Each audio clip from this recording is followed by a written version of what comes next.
దేశ రైతాంగాన్ని కాపాడాలి అనేది కేసీఆర్ నినాదం. అయితే కాంగ్రెస్ పార్టీని మొత్తం స్క్రీన్ షిప్ చేసింది కూడా బీఆర్ఎస్ పార్టీ అనేది టాక్. దీనికి మీరేం చెప్తారు సమాధానం?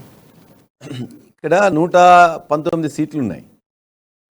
119 సీట్లు ఉన్నప్పుడు దరిదాపుగా మనకు 65 సీట్లు ఉన్నట్లయితే సరిపోతుంది.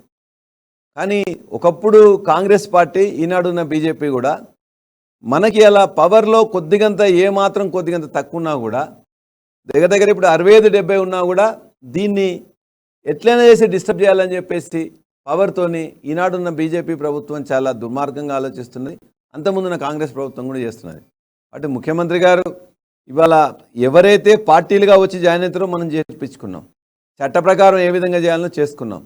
ఇవాళ తెలంగాణని బాగు చేసుకునే క్రమంలో అందరు వ్యక్తులు, సంస్థలు, పార్టీలు అందరూ కూడా ఎవరైతే ముందుకు వచ్చినో వాళ్ళందరినీ కూడా తీసుకున్నాం.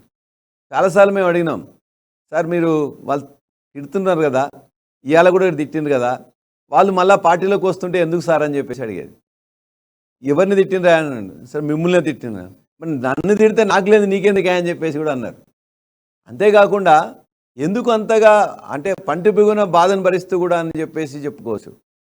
ఆయన్నే ఇష్టం వచ్చినట్టు తిడతా ఉంటారు. కానీ వాళ్ళు తెలంగాణ యొక్క దానికోసం అని చెప్పేసి అన్నప్పుడు ఆయన చాలా పెద్ద మనసు తీసుకుని వాళ్ళందరినీ కూడా ఇలా ఆహ్వానించారు.